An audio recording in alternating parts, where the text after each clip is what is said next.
Hello everybody. Not too happy right now. I try to keep it positive on this channel, but CGC just keeps like gut punching me, hitting me in the face. So, you know about Heroes Con. I did a video about it. All the books that I found, over 50. I think it ended up being something like 60. I ended up submitting 51 of those books. Some of them weren't featured in the first video. I think I kept it to like 50. And some of the ones featured in the video ended up, once I got them under a better light and started on them, they didn't have that potential for 9.8. I tried to stick to 9.8 potential, and I ended up probably with 45 that had really, really good potential for 9.8. Maybe 5 of those were a stretch. But I fully expected, at least 35, to have that 9.8 potential. So I thought, why don't we just test out the bulk feature on CGC's website, where you can submit 50 books, and the rejects are only $5 if a book happens not to get the 9.8. So I was like, man, it's almost free for the pre-screen now. I mean, that's just like, besides going from $9 to $5, I was like, let's just do it. So I handpicked. It was actually 51 books that I sent. One ended up being an unlimited value submission.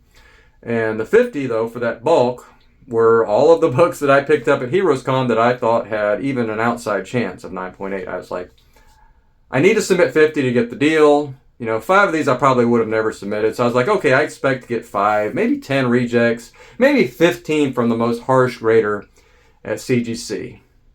I ended up only getting 21 9.8s. Now, some people might be like, oh my God, 21 9.8s, that sounds like a ton. But when you submitted 50 books, my normal rate for getting 9.8s on submissions is something like 90%, at least 85%. And because some of these books were a stretch, okay, I was just hoping for like 60, 70%, right? So to see 21 was kind of a shock. I was like, man, I was expecting to do like this grand unboxing where I pull like 9.8 after 9.8. We get like 40 of them, and it's just like this happy day, right? But that video has been delayed because 21. So I was like, am I just losing my mind? What's going on? I actually handpicked these books with my own eyes at Heroes Con. And if my rate is like 85, 90% finding books online, then live in person, it should be at least that good. Now, the lighting is not good. If anybody that's been to these cons knows the lighting is terrible. Using your flashlight, just don't cut it on your phone. But you really got to have it under a good light. And I don't know. I'm just going to have to take a portable light with me and look like the biggest nerd in the world. Wait, I'm at Heroes Con. I guess that's okay, right? So next year, I'm about to figure out some kind of setup like an LED. It's going to look ridiculous. Anyway, whatever. If it gets me better results, whatever. So I'm like, okay, well, my eyes just must be terrible. And the lighting was terrible, so we'll just chalk it up to that. So I started going through the rejects. Oh, man. I lost my mind. I had to stop. And I was losing my mind because I was getting so upset because book after book that I was looking at it looked like it had been handled by a 2-year-old. Spine ticks, stresses were back. It looked like the worst reversion you could ever have for a cleaner impressor. And I've gotten rejects back, and usually the rejects looks better than what's in the slabs, honestly, a lot of the times. So I know it wasn't that. But it wasn't just the fact that it looked like what could have been reversion. It's like there were finger bends. There was edge damage. There were even fingerprints on some of the books that was not there before. At least 2 of them that I can remember. There were fingerprints, and one of them had multiple fingerprints. This is new stuff, man. I don't miss fingerprints because anybody that follows my channel knows how meticulous I am. I look at these books under a light multiple times at every square inch of the book. I mean, that's the reason I built my grading tool, which is free, for anybody to look at. And I look at every section of the book one by one so I can focus on each one at a time when I grade books and look at books. So there's no way I missed a fingerprint. Help me come up with a name for this grader in the comments, because maybe he was a little harsh, but he also damaged the books before he graded them, maybe? Or somebody I don't know how the process works because there's no transparency there. How do you bring books in at CGC? Is there a way for them to get damaged before they get to the grader? Or if there's damage, is it always the grader? I have no idea because I don't know. I've never seen a video or information on exactly what the intake process is for CGC. Who handles these books? When do they get handled? When do they come out of the bag? What's the process? I mean, the only thing I've seen is that video with the girl talking about how she has no professional training, walking around a dirty room, and there's stacks of books on top of desks. You know, I've seen that video, and I can see how books could get knocked off of desks. So maybe that happened, but what explains the fingerprints? I know they don't wear gloves, but are they allowed to eat potato chips? Is it Potato Chip Pete? Is that the guy that graded my books? Because fingerprints, finger bends, edge damage, the edge damage was like on at least 15 of the books. Like it had been bumped, but it's in different areas of the book. You know, one's on the bottom here, one's on the top here, one's on the side there. So it was no pattern to it like they had all been together and fallen off. That's why I just think whoever was grading the books was just being very rough with them, probably holding them incorrectly with greasy fingers and just being careless and then giving them reject status based on the damage they had done to the books. Okay, so yeah, you guys know, there's some people that sometimes comment that don't watch my videos that think I'm like a shill for CGC.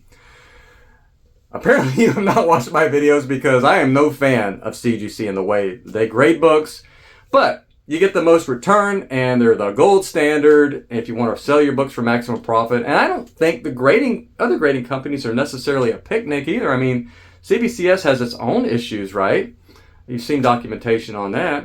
My only hope is PSA just blows us out of the water, gives us it becomes the new gold standard. I've got 25 books at PSA right now, 2 separate submissions. They said in waiting for like 10 days, but now they're actually showing as received. They were dropped off physically there by the delivery driver, but then it took 8 or 10 days to get in the system. I understand that's normal. That's the way CGC does it too. So we'll just see what the process is. But I'm excited to get those books back, see the grades, see the whole process, and maybe we can switch, man. I would 100% switch if the return on the values is good enough. If we can just get 95% of CGC. Now, the initial stuff, not to get off on an entire separate issue here, but so far it's been promising. But I think there might be a honeymoon period where PSA sales, because it might be a whole new market. There's people that are just into cars that'll suddenly start buying comics if they see PSA graded comics. So it could create like a new mini boom for comics. Values could go up because, all these people that collect cards that also collected comics might say, hey, there's PSA graded comics now. It might trigger them into pulling their collections out, So if we could just get like 5% of people that are into cars to get back into comics, that's a large amount of influx of people digging around in their attics and getting back into the hobby. So we'll see. So it could actually, PSA could cause values to go up for every grading company, not just PSA. But if PSA can just be, either here, somewhere in this range, like values of CGCs, anywhere in this range is good. Just don't want them here. That would be awesome. But anywhere in this range, we'll be happy. And I'll give them a shot. If I have a better experience, we'll go with it. So I'm not a fan of any of the grading companies. Why would anybody be a fan? They're just a tool. Right? They're just something we just want to be treated we want our books to be treated like they belong to whatever grader or whoever at that grading company is holding the book at that time. Treat it like, every book should be treated like an AF-15 9.8. Should be delicately treated in a white glove environment and almost like a lab is the way I always pictured it. Not some guy sitting in his recliner watching reruns of Friends, eating potato chips, and handling my books, right? That's not what I pictured. Anyway. So that's enough. That's about as much of a rant as you'll ever get out of me. So what I've done is I'm taking these books, the ones that did not get, I'm going to go back through them. I'm going to see if there's any permanent damage, and I'm just going to resubmit them. I'm going to do regular submissions this time. I'm not going to do pre-screens or anything.